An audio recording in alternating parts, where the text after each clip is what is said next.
Welcome to the Becoming Ageless podcast, where we engage in extended conversations to promote a youthful biological age and improved health span.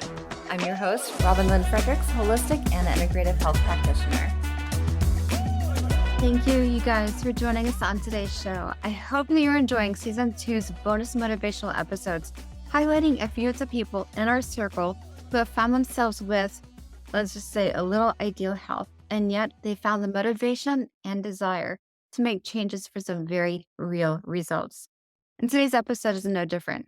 We chat with mom and overcomer Kiki Hurwitt, who is a woman who transformed her health and her fitness journey, exploring her struggle with weight gain, diabetes, and depression. We talk about her transformation process, including mindset training, behavior change, coaching other women, and also the importance of starting small and being consistent. I think that's probably one of the number one things that we can all do. So enjoy the show. And we are here now with Kiki Hurwitt. Kiki, thank you so much for coming on with me today. Oh, it's my pleasure to be here. Thank you so much for inviting me. Absolutely. We have so many people who already know you on Instagram. I wrote it down somewhere. Oh, you are at just shy of 46,000 followers, which is amazing. That is a beautiful thing. Congratulations. Almost at 50. You guys, go to her Instagram page. All the links are going to be in the show notes. Let's get her to 50. Okay. 50,000. It's funny. I've been losing a lot of followers lately. So It happens. I don't know how the algorithm works. It's all a giant mystery to me. And it was an accidental thing joining Instagram. I'm so happy to be on Instagram because I've found such a cool community. But yeah, I haven't paid too close attention to the followers per se. But yeah. Yeah. Unfollowers happens. I think we have like a lot of bots that come on and they just, follow to see if you're going to follow back and then unfollow. So whatever. We don't care about those people. No. We care about the people who are listening to us right now and watching the pictures. And I love the sunshiny kind of post that you make. You guys, we're going to get into Kiki's story, a little bit about what's been going on with her, what's happening with her now. And she's got a lot of inspiration to share. But let me just say again, go to her Instagram. You're going to find some dynamic pictures. And I love them. I love from the professional shots that you have. There's one of you in a dress, and I think you're sitting down. So it's like, I showed it to my husband. I'm like, I have to do this picture. But you also have videos showing you in the gym. I mean, you are not just sitting back letting life happen. You are working it. So before we get into talking about your workout routine, let's just start at the very basic. You are a mom. You have 3 kids. And I think you said you're from South Dakota? North Dakota. North Dakota. Yeah. It's chilly there right now. It is. And you're East Coast girl now. Can I ask your age? I am 54. I turned 54 just a month ago. Wonderful. Yeah. Another Gen Xer. Yay. I love my Gen Xers. What happened to get you into all of this? If you don't mind me asking.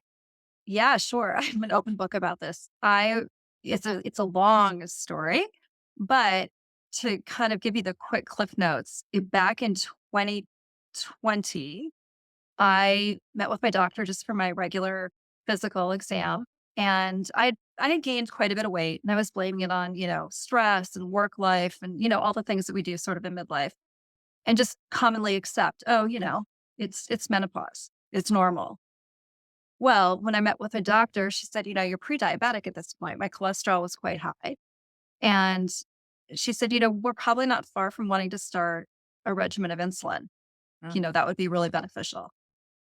And my story is that I grew up with 2 parents that were severely diabetic, type 2 diabetes, onset probably late 40s, early 50s. So right around the age that I was, and were dependent for the rest of their lives. And died probably prematurely with complications. They didn't know better. They didn't know that there was maybe a way related to their lifestyle choices that could have impacted.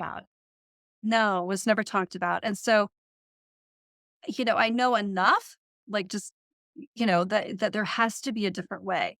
And I got very emotional about it, as anyone I think would, just sort of feeling defeated. And oh my gosh, is this the story that I'm going to have now too? Am I going to just follow my parents' footsteps? Is there another way? Can I reverse this? What can I do? And I already thought that I was eating pretty healthy. But when I really did a full audit of my life, I'm a workaholic. I was drinking very heavily. I don't want to say I have a hard time identifying with the term alcoholic, but I drank. Um, my sleep habits were very poor. My nutrition, when I really, really was truthful about it, Mhm. was not great. Yeah. And I was not moving my body hardly ever. So I needed to look at all of these things and say, what can I do to affect change? And my stepdaughter, my bonus daughter, she's 29 now. She's fabulous. She's an online fitness coach. And she's just incredibly well credentialed and knew so much more about this than I ever did. So I reached out to her and I said, I need help. Teach me what I could do. And she was so gracious and kind and supportive and put together a fitness program for me. And I started to do that. I felt very lost, very kind of, I don't know what I'm doing. This is so awkward. And she really encouraged me to follow macros and track macros. Mhm. And I resisted hard. I said, there's no way. That's restrictive. I have no time for that. Like I couldn't wrap my brain around why I would do that. It made no Right. sense to me. And I made some progress doing some of her fitness stuff. And it was very slow going. It was very, um, I felt alone. I needed a community to kind of say, are there other women that are my age that are experiencing this? I mean, you start to have what I call terminally unique. Like you're the only one in the world that is going through this. Right. And long story short, I was scrolling through Instagram. I find all the great things through Instagram. And I came across Train with Joan McDonald's Instagram. And if you don't follow her or your listeners don't follow her, I highly recommend you do. Train with Joan is now 77. At the time, she was in her early 70s when I found her. And I found a video of her doing unassisted pull ups. And I was like, I was just captivated, absolutely jaw on the floor, captivated. And she was strong. I mean, her back was muscular, her arms, I mean, she had all this vitality about her. And I was like, I was so drawn to her image and her story. She had been on several medications and had lots of health issues. And her doctors were on the verge of upping her medication. And her daughter had said, her daughter is an online fitness coach as well. Mhm. She said, Mom, I can help you. And she did. So she coached her, taught her how to lift heavy weights, eat properly, follow macronutrition, all those things. And I don't know what the time frame was, but in a very pretty relatively short period of time, a year or something like that, she had reversed all of these things in her health Oh, and was living just this vibrant, magnificent life. So I saw this as an example, and I bring Joan up because she's not younger than me. She's a bit older than me. And I absolutely want to live the life that Joan's living. I was like, she is a shining example of what is possible for me as I age. So I thought, if she's in her early 70s and doing this, there's just no reason why I wouldn't try this. And so I went down a rabbit hole on Instagram. I found her daughter, who is her coach, who is now my coach, and runs a fabulous online transformation program for women, predominantly in their middle years. nice. And applied for that. And it was quite an emotional process going through that application because it's not just about, as I'm sure you can appreciate, it's not just about the physical. It's about changing habits and then kind of exploring, well, how did I get to this place and why are my habits what they are? And then the exploration of all the self abandonment, all the stories and all the stuff that I had, we as humans just stuff down, stuff down, stuff down. And it becomes physical weight that we're carrying around. Right. And so it was but so much more than just learning how to lift weights and eat right. It was the community aspect. It was really uncovering, being honest with myself about things that needed healing Yeah. um, that I hadn't looked at in a long time. So it was a real full holistic experience, I would call it. Right. Uh, I'm still working with the Wonder Woman. I think they're fabulous. And I'm just so, so grateful for everything I've learned through from them, through them, as being a participant in their community. It's really next That's level. tremendous. Yeah, that's Yeah. tremendous. So, okay, so you're training, you're working out Yes. the weights. Do you do any other kind of exercise besides weight training? I do. I do cardio, and it's varied for where I was in different phases of my journey. Okay. When I started with the Wonder Woman, I went through a diet phase, a cut phase where I was, in a bit of a deficit, and that changed as we kind of learned what my body was wanting to tolerate and do. And then I did a reverse diet into maintenance, and I've been in maintenance for a year, almost 2 years. Okay. Yeah. Yeah. Nice.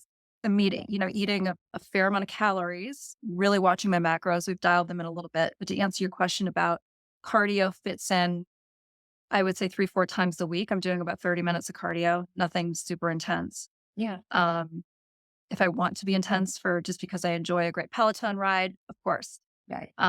But it's 5 days of weight training currently, Hmm. kind of broken up different body parts and so on. But yeah. Right. Yeah, no, that's fabulous. It's wonderful. I love to hear that you're doing all of that too. And of course, you guys, everybody's got their own kind of movement that they're into. Some are into yoga and Pilates, Mhm. dance.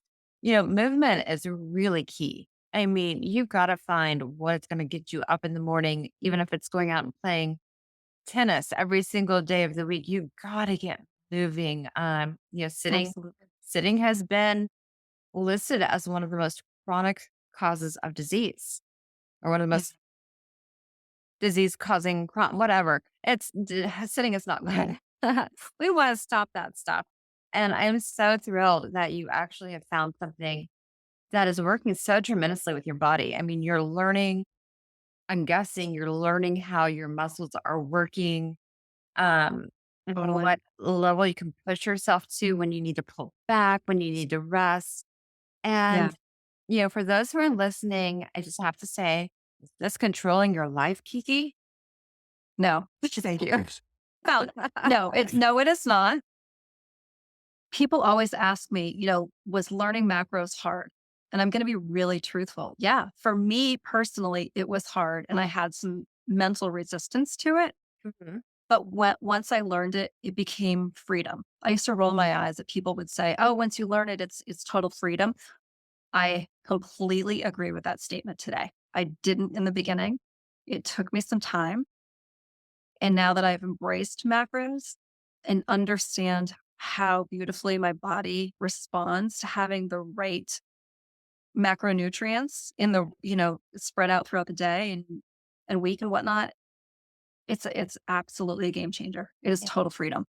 For my non-sciencey listeners, non-nutrition listeners specifically, can you just give a brief explanation of what you mean by macros?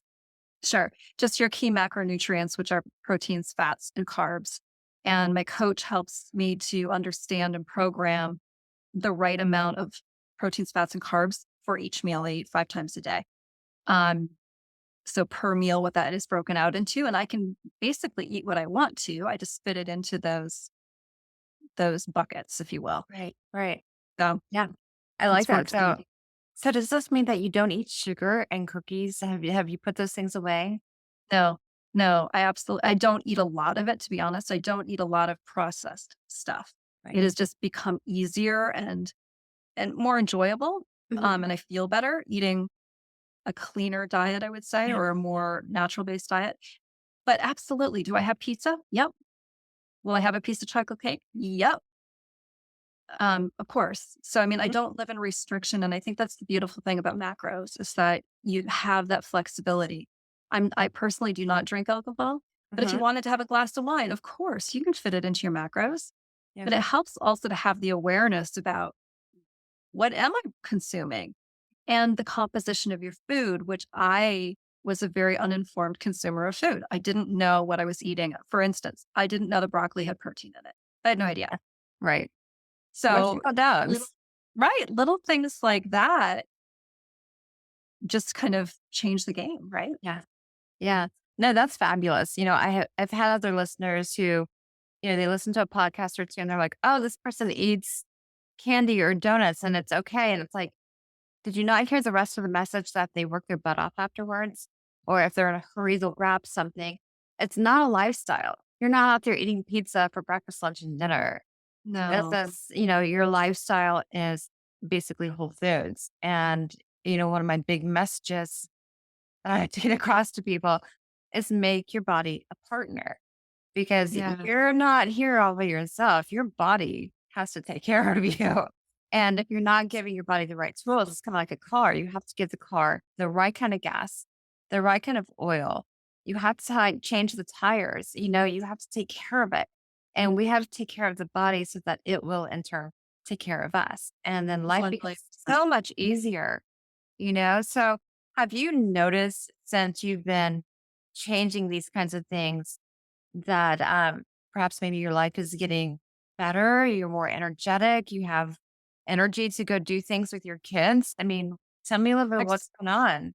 exponentially. I will die on this hill. Everything in my life has gotten better. Everything. Fitness, nutrition has cascaded into every area of my life. My relationships are better because I've taken care of me. Yeah. I think we as women, just speaking for myself and a lot of my female friends, we fall into this trap of we have got to do all of these things for everybody else. We come dead last on the list. Mhm. And as a result, we often run into these health problems in midlife. And absolutely everything in my life has gotten better as a result of my investment in myself. One example I will give you that I'm very um just so grateful for is 6 months into my journey, I never said a word to my husband. Never. Could he lose a little weight? Could he take better care of his health? Absolutely. He watched me, witnessed me struggling in the kitchen, learning macros, crying in the gym numerous times. Like, I don't know what I'm doing. This deadlift thing, recording myself, that was all new because we have to do videos and send them to our coach. Mhm. Um, I was so out of my comfort zone, so out of my element. But he watched me do this. And about 3 or 4 months into my program, he said, you look better. And I think what he meant was, I was starting to lose physical inflammation at that point. I hadn't dropped a lot of pounds. Um, but about 6, 7 months into my journey, he said, you look completely different, like night and day different. And then shortly thereafter, he walked in the kitchen one morning and he said, I just hired a coach. I was like, you did what? And I was so just floored. I guess we must have talked about it periodically, but I don't know if I didn't take it seriously. And I never wanted to push or make what was important to me something that he felt he had to do. He needed to Right. do it on his own terms. If he wanted it, great. And so together we've lost about 108 pounds. Oh my gosh. And he wasn't experiencing the poor health markers that I was, but Hmm. I'm sure that they were probably somewhere down the road if he had kept on that trajectory. Absolutely. And and stress is quite high in both of our work environments. And just taking the time to invest in ourselves, our family, our relationships, everything is just happier and healthier and better. So, yes, to answer your question, 1,000,000% yes. Yeah. What about your kids? Are they kind of following after your example now? I know your husband is. Has have your kids started? Yeah. So, our kids are 29, 27, and 25. And yes, yes, and yes. Okay, good. So, the oldest, Claire, was my original you know, she was my original support system. I reached out to her after my diagnosis from my doctor. She was so supportive because she knew about fitness and I didn't. I'm like, why? Mhm. I don't know how to do a deadlift. What's that?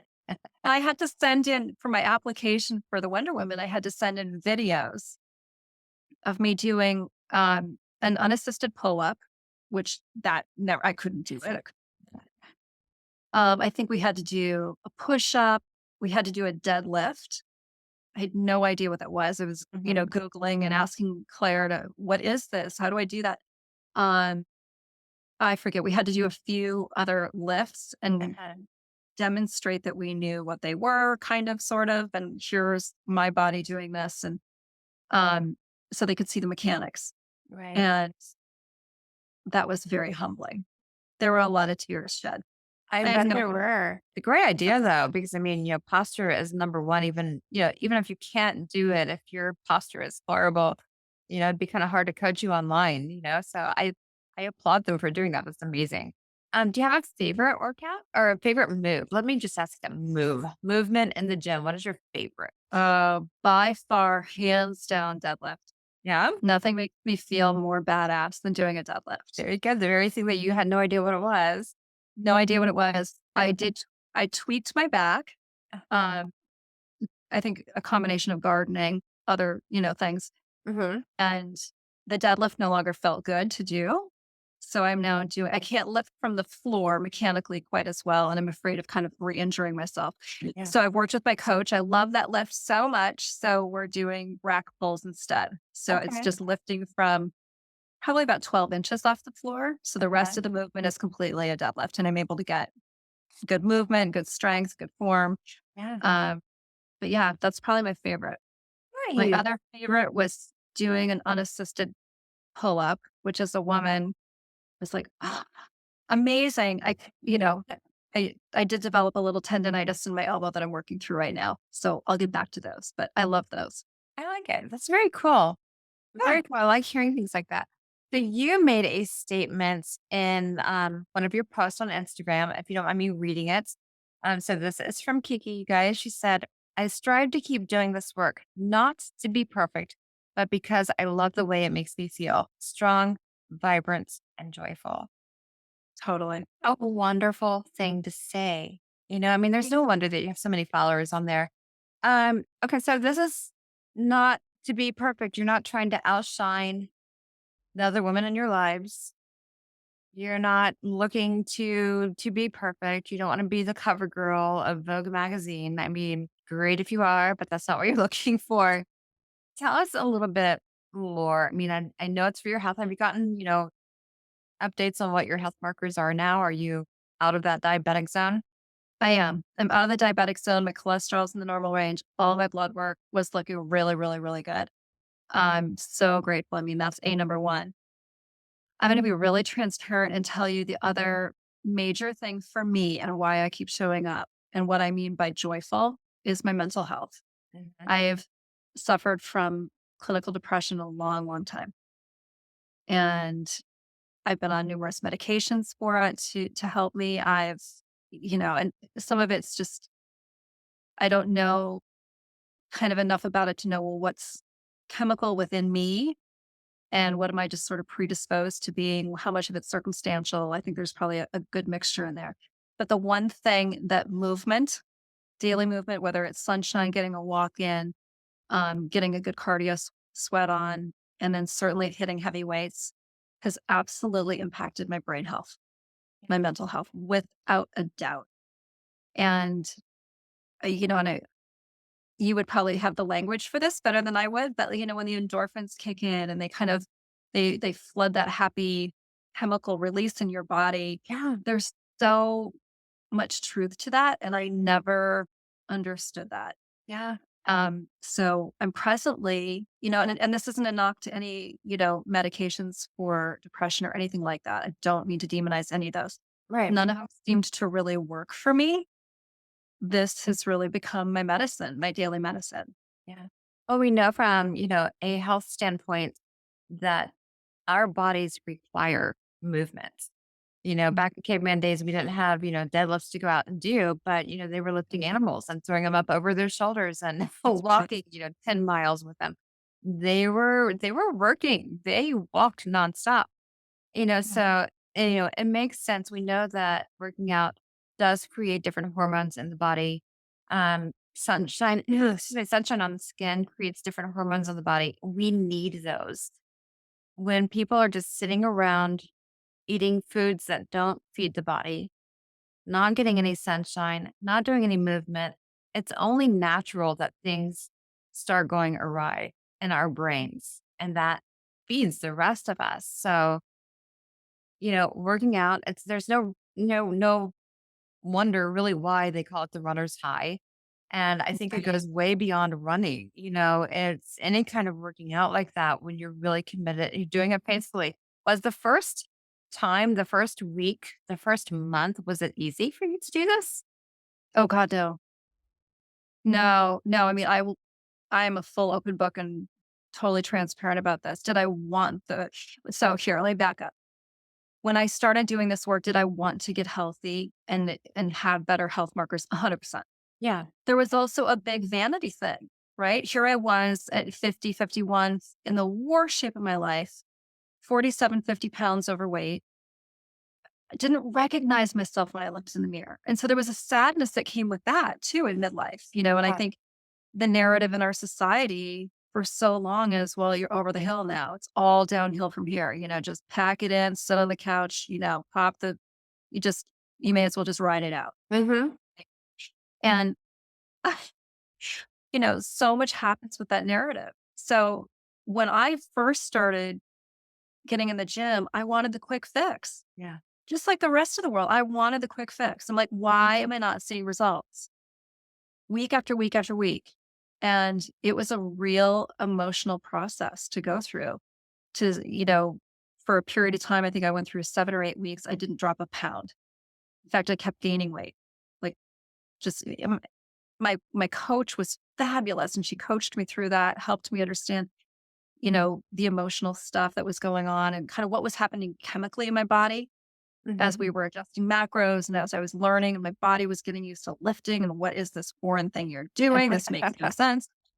Um, so my coach was fabulous and I don't think I would have stuck with it had I not had a coach to hold my hand through it and a community of women.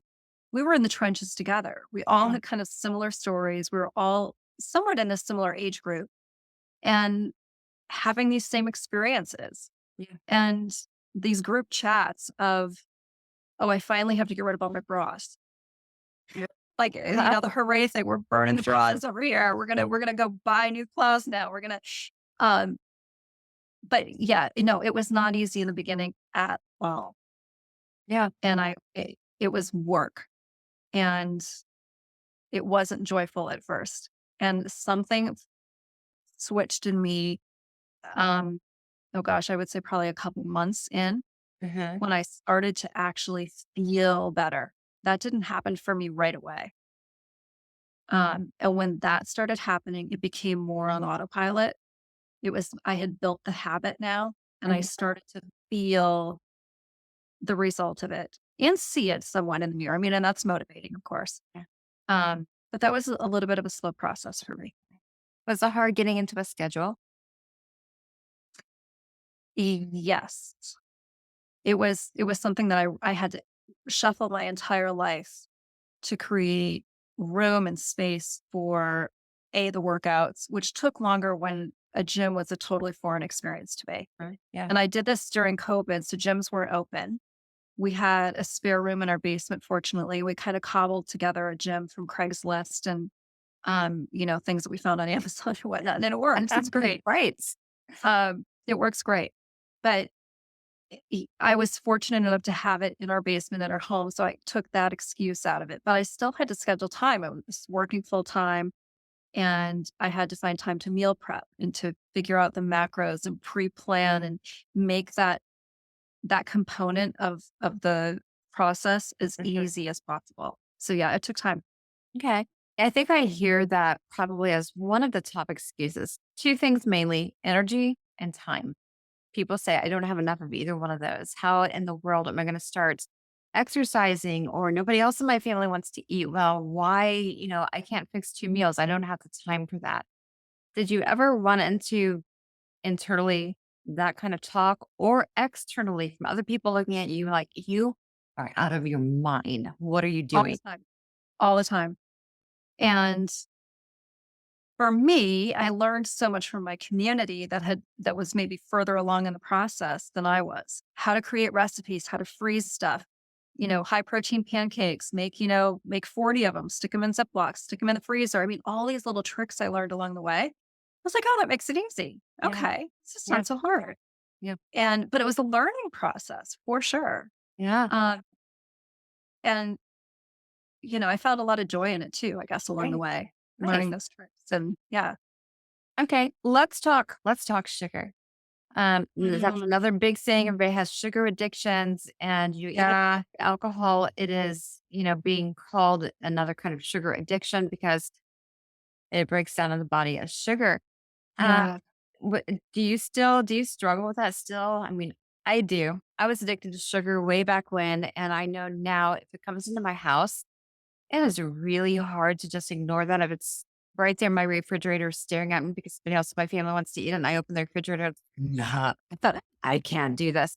Do you ever have those kinds of struggles now, or are you just completely over it? I wouldn't say I'm completely over it, but I do notice if I have too much sugar, I feel so horrible. Like I feel ill. Yeah, And, so I mentioned I don't drink alcohol. I'm about 2.5 years since I drank. And that was just purely by choice. I wanted to have an experiment, really. That's how it right. started. And so I don't eat a lot of refined sugar. Um, most of any kind of sweetness really comes from I eat a lot of fruit. I'll put stevia in something once in a while. Some of the protein powder I eat, I'm sure has, some sugar in it. Mhm. But I'm also tracking macros. So Right. I know the components of what I'm putting into my body on a regular basis. Yeah. When I'm in a restaurant and we're celebrating something, of course, I'll have a piece of cake. Yeah, no problem. But if I do consume too much sugar, I really feel ill. Right. So I avoid it for the most part. Yeah. I think that's And I a don't, huge component. Yeah. sorry? I was just saying, I think that's a huge component, looking at sugar and seeing what it's really kind of doing to the body, how it's breaking Yeah. things down. And sugar ages us, you guys. Be careful of that stuff. It will actually age you. And, Yeah. it sounds a lot to me like, you have chosen to become your own best health advocate. You're taking care of you despite what others might be saying. You've made that choice, and that's a difficult choice to make. I applaud you for that. Um, Thank you. it's hard to finally even find people to get on board with that. So I think it's amazing. And, I look at your post, I look at the people who are commenting, I read some of those. You're truly inspiring people. I mean, that's gonna make you feel good too. It's gotta be like a little dopamine hit right there. 100%. And I think that's the surprise in all of this. Instagram, I didn't have an Instagram account and I started it with this journey as a private account with the other gals that were on my transformation team Hmm. to cheer each other on. So we would Yeah. just post videos of here's me doing deadlifts, ha ha ha. Like, or, celebrating the fact that I hip thrust my body weight today, or whatever. Like in the very beginning, it's how we celebrated each other. Right. Um, and then it's probably a year and a half or so into my journey, my coach said, well, why wouldn't you make it public? And it's like, oh, well, I couldn't, God forbid a colleague, a coworker, a family member were to see that, here I am like posting my workouts or bikini picture or something like that. And that would just be horrifying. But then I really sat with that and it was, well, what's the worst thing that could happen? Hmm. Maybe I do need to put down fear of other people's judgment. And that was a big part. That is huge. Because I mean, I'll see people like they might post a bikini picture to not to say, "Hey, look at me in a bikini," but they're posting it to say, "Hey, look at what I've done with myself here. Look at how good I'm looking." And there will still be people who come on who they're still doing that judgy thing, even though they might be in their 50s, 60s, or even older, maybe a little bit younger. But they're usually coming on with like, "How dare you post that?" I mean, do you want people to look at you that way? And, oh, you must be getting all kinds of people coming on just gawking at you. And I don't get that. I don't see that. And I think it is a beautiful, beautiful thing that Yeah. you're sharing this journey with us. And I'm so glad that you said that, you put that fear down of what other people might be thinking. Because That was a that hard one to put down. Oh my gosh. I mean, Yeah. it surrounds us as a society. Either, you have to be doing Botox and being zero wrinkles, or you have to be, super prim and proper and have everything covered up. And, you've just said, no, I'm going to do me. And I And mean, what a glorious thing is that? it's been so liberating. And I think to your point of like reading some of the comments on my Instagram, I mean, nothing has been a bigger surprise than finding a community of like-minded women. Uh-huh. And sure, I get trolls. We all do. That's Really? fine. Yeah. But if I can help another woman to feel good about herself or help her believe that she can do it too, Uh-huh. and show my before picture and show where I am today. And I'll never say it's an after because there is no after. It's just Right. during, Yeah. where I'm somewhere along my path. Right. And if I can help somebody to feel better about themselves, and I'll do that all day long. And Yes. you know what? If I can change a narrative of over 40 or over 25 or whatever the number is, you shouldn't show up in a bikini on Instagram. I want to change that too. Absolutely. You Let's just do should. that. Let's do Yeah. that. You should. You were let's see, your real job before all of this was what? What were you doing? I was working in corporate risk management. Risk management. And Yeah. now with all of this transformation, haven't you taken it to a coaching journey? I do coach a small cohort of women, which has been just so soul filling. Yeah. Been so much fun. I went back to get a certification in mindset training and behavior change management. And it's just been really, really fun to help women overcome barriers in their own stories that are kind of keeping them blocked to making progress on their health journeys. That's So I don't do any of the fitness components. I support them on their macro journeys. I am not a nutritionist, but I'm there to really help them dig into their why yeah. and really get clear about setting goals and adhering to their goals and creating new habits that can be sustainable for them and support them forever. Yeah, absolutely. So with that Yeah. being said, you guys have not, even said anything to her about this. Can you give us like three top tips that maybe you give to your clients that you've given to yourself that might help somebody who's listening to this saying, oh my God, I'd love to do what she's doing, but where do I start? I just can't. I don't have that time. Help me. Are there any tips that you can give? The first one I would say, you have to start small. We can't eat the elephant in one bite. And I think we as a society, being so mired in the quick fix culture, Hmm. we're not used to saying it's the long game. Yeah. But taking that time to say, this is not for, what are you going to do when you get to your goal weight? What's magically going to happen when you hit that number and you fit into the dress for the high school reunion or the wedding or the whatever? Are you then going to go back to sitting on the sofa and watching Netflix and eating pizza Hmm. and not moving your body? What habits are you going to build slowly, not Yeah. all at once, that are going to sustain you for the rest of your life? And I mean small. And it might look like this, like, habit stacking, talking about, you brush your teeth every day, right? That's a habit. Hmm. What if you put your really good supplements that are good for you and supporting you right next to your toothbrush? You took them right after you brushed your teeth. Hmm. Nail that habit for a month, then add another one. Nail, getting enough protein in your day and then breaking it up into, the appropriate number of meals for you, whatever Hmm. that looks like. Going out for a walk every single day, nailing that habit for a month straight, and then adding another one. I like that. We don't have to, I think for so long in my own life, in my own experience, I was overcomplicating it. I was trying to do everything on Monday morning because everything started on Monday morning. Hmm. And I was suddenly going to go to the gym and have it, perfect meals. And I was just going to nail the cardio and everything was going to just fall into place. It never happened. No. Ever. I know. Ever. No. But That's not working. when we take it one step at a time and I think apply a lot of self-compassion too, I think that's really important because Right. nobody can beat ourselves up better than we can do to Oh, ourselves. absolutely. And I love that you said, looking at the long game, because I know that's what you're doing. I know you don't say after on your before and during shots, but it is the long game.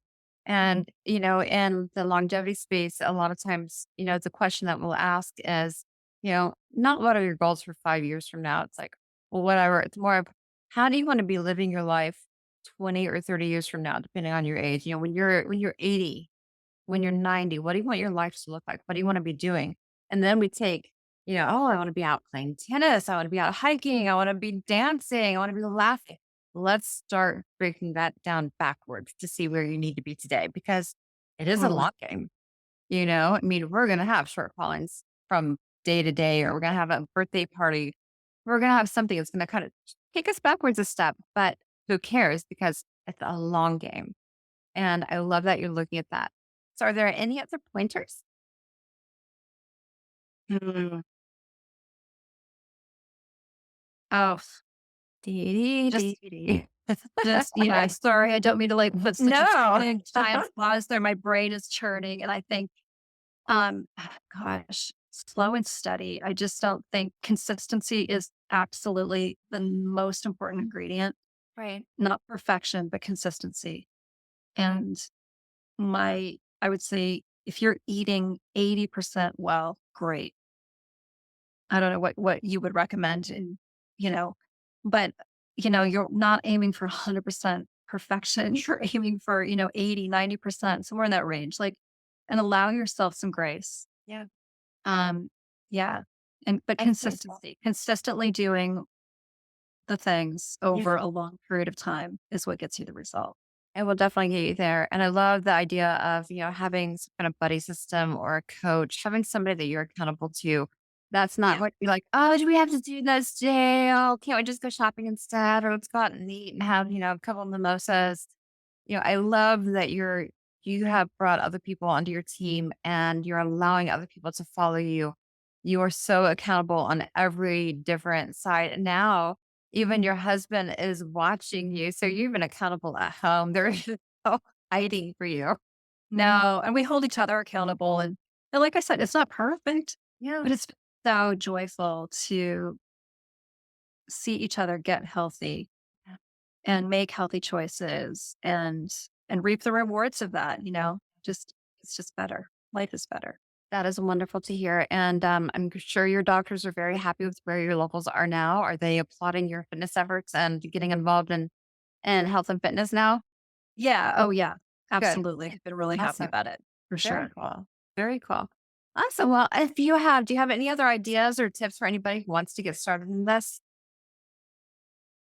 I love the idea of having a friend, like you said, having a buddy, enlisting somebody to really support you and be there, and for you to support too, because that's a big part of motivating me is when I'm able to support someone else. Yeah. So I do think that having a friend to go through the process with is so helpful. It is very helpful. And are you open to having other people contact you for transformational coaching or anything along those lines? I am happy to make recommendations. I'm Okay. very, very blessed that my roster is full at the moment and of my bar. So I'm very, very fortunate, but I am happy if somebody wants to reach out. I have lots and lots of incredible coaches that I can make recommendations for. Very cool. And of course, for Instagram, it's always available because you have so many posts on there that gives great ideas, great quotes, Yeah. fabulous pictures. So how can people find you if they need to look at what you're doing? How can they find you on Instagram? My Instagram handle is the Lycka Viking, and it's the and Lycka is Lykke Viking, and Lycka just means joy, Okay. means joyful. Very cool. Yeah, yeah. I never The knew that. Scandinavian word I grew up in a very Scandinavian community in North Mhm. Dakota. It was just a word I heard a lot. So I yeah, like it. I know. See, you learned something new all the time. That's awesome. Well, thank you, Kiki, so much for being on with us. I know my you're going to pleasure. inspire so many people, and you guys seriously jump over to her IG page, check her out, check out what she's doing, Thank find some you. motivation there because there is a lot of it to go around, and it'll make her smile. So send her your during Good. picture. You've been doing this for a little while, so I I love to me connect too. with people there. So Yeah, reach out absolutely. Well, anytime. yes. Thank you very much. And I will be keeping an eye on your Instagram page. Thank you so much for having me, Robin. It was a pleasure. Absolutely. Thanks.